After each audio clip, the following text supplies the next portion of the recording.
नमस्कार, परभणी न्यूजमध्ये आपलं स्वागत करतो. मी दिलीप बनकर. पाहूया आजच्या ठळक घडामोडी. परभणी जिल्हाधिकारी कार्यालय मैदान येथे गेल्या 11 दिवसापासून आमरण उपोषण. अनीस खान, युनुस खान पठाण आझादनगर पाथरी येथील हे रहिवासी असून शाखा व्यवस्थापक, प्रादेशिक व्यवस्थापक, HDFC बँक परभणी शाखा महाराष्ट्र यांना कळविण्यात आल्यानंतरही परभणी शाखेतील HDFC बँक खाते क्रमांक 50200096874963 चा धारक 7 एप्रिल 2026 पासून आमरण उपोषण करत आहे. अनीस खान हे गेल्या 3 ऑक्टोबर 2025 ते 14 डिसेंबर 2025 या कालावधीत खात्यामध्ये छेडछाड झाली आणि त्यातून रुपये 6,02,999 ची रक्कम फसवणुकीने व बेकायदेशीरपणे काढून घेण्यात आली. तातडीने तक्रार नोंदवू नये. तक्रार क्रमांक 90334122 आणि 93359869. HDFC बँकेने 27 जानेवारी 2026 रोजी एक पत्र जारी करून या प्रकरणात आपले हात झटकले आणि माझी आयुष्यभराची बचत परत करण्याचा नकार दिला. HDFC बँकेच्या परभणी शाखेने अनेक दिवस सातत्याने आग्रह केल्यानंतर कर्ज मंजूर केले. कर्ज मंजूर प्रक्रियेदरम्यान मला बँकेच्या शाखेत बोलवण्यात आले. तेथे माझ्या मोबाईलचा फोन घेण्यात आला आणि त्याचा वापर करून OTP व तत्सम पडताळणी प्रक्रिया पार पाडण्यात आल्या. त्यानंतर कर्जाच्या स्वरूपात 5 लाख रुपये माझ्या बँक खात्यात जमा करण्यात आले.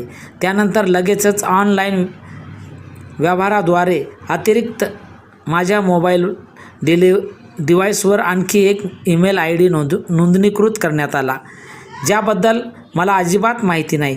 इतकेच नाही तर याच अनधिकृत ईमेल IDचा ॲप्लिकेशन सक्रिय करण्यात आले, ज्याद्वारे माझी ऑनलाईन फसवणूक झाली आहे. त्यामुळे उपरोक्त फसवणुकीच्या संदर्भात या गंभीर परिस्थितीचा योग्य विचार करून आवश्यक आहे हे लक्षात घ्यावे. हे कर्ज मंजूर होण्यापूर्वी माझ्या खात्यात मोठी आर्थिक उलाढाल असूनही या पद्धतीने कधीही पैसे वजा झाले नव्हते.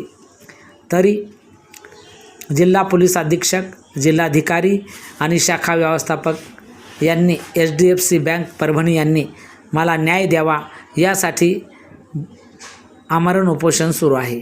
हे आमरण उपोषण गेल्या 11 दिवसापासून सुरू असून अजून अद्याप कोणीही फिरकले नाही. न्याय मिळेल का नाही याकडे या उपोषणकर्त्याचे लक्ष लागले आहे. परभणी न्यूजच्या वतीने घेतलेला हा वृत्तांत. मेरा नाम है अनीस खान, युनुस खान. मेरा गाँव है पाथरी, तालुका पाथरी, जिला परभणी. मेरा उपोषण को बैठने का मकसद ये है कि 4 महीने पहले मेरे अकाउंट से फ्रॉड होया है. 4 महीने पहले तो मेरे अकाउंट से 3 महीने से पैसे कट रहे थे. 3 महीने में पैसे कटे, 6,02,999 रुपये कटे. तो बैंक से मेरे को कुछ मैसेज नहीं, इन्फॉर्मेशन नहीं, कुछ नहीं. तो मेरा बोलने का मतलब, मैं बैंक में आया, मैं एक मोबाइल उठाया था. मैंने मोबाइल उठाने के बाद मैंने क्या करा, मोबाइल के हफ्ते कितने रहे वो चेक करने को गया. तो जब मेरे को मालूम हुआ कि बैंक में कि भाई ये पैसे कट रहे करके, तो कहीं के कट रहे, क्या कट रहे कुछ मालूम नहीं. बाद में मैं स्टेटमेंट काढ़ा, तो 2 महीने में 50,000 रुपये कटे थे और 1 महीने में 5.5 लाख रुपये कटे. ऐसे 6,02,999 रुपये कटे. तो मैं फिर बैंक से कंप्लेन करा, साइबर पे कंप्लेन करा. बैंक वालों ने पहले कंप्लेन करे 24,000 रुपये की. तो 15 दिन के बाद मेरे को 24,000 रुपये आए, होल्ड पे रहे. फिर पुणे से मेरे को फ़ोन आया, एक कॉल आया, बोले पठान साहब बोले आपका जो फ्रॉड हुआ पेमेंट आपको मिला क्या. मैं साहब पेमेंट तो 24,000 रुपये आया, होल्ड पे है 24,000 रुपये. मैंने बोला 24,000 रुपये का फ्रॉड नहीं हुआ मेरा. बोले फिर कितने का होया. मैंने बोला ऐसा होया 5-6 लाख रुपये कुछ तो भी है फ्रॉड वाला. बोले कंप्लेन तो 24,000 की छे.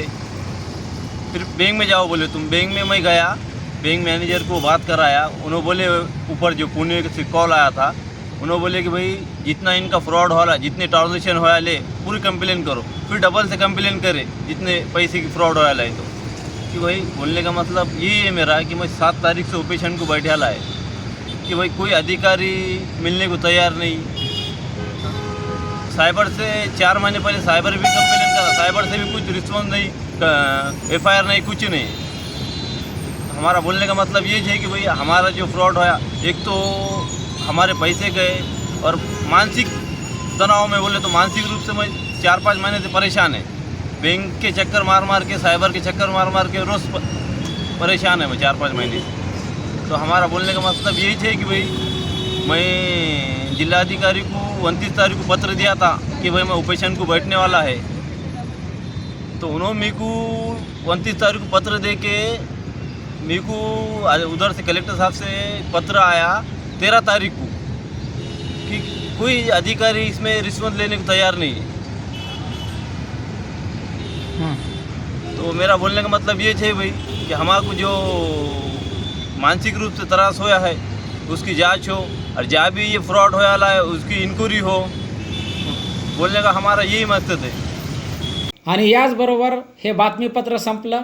पुन्हा भेटूया पुढील बातमीपत्रात. शहरातील ताज्या घडामोडी जाणून घेण्यासाठी पाहत राहा परभणी न्यूज.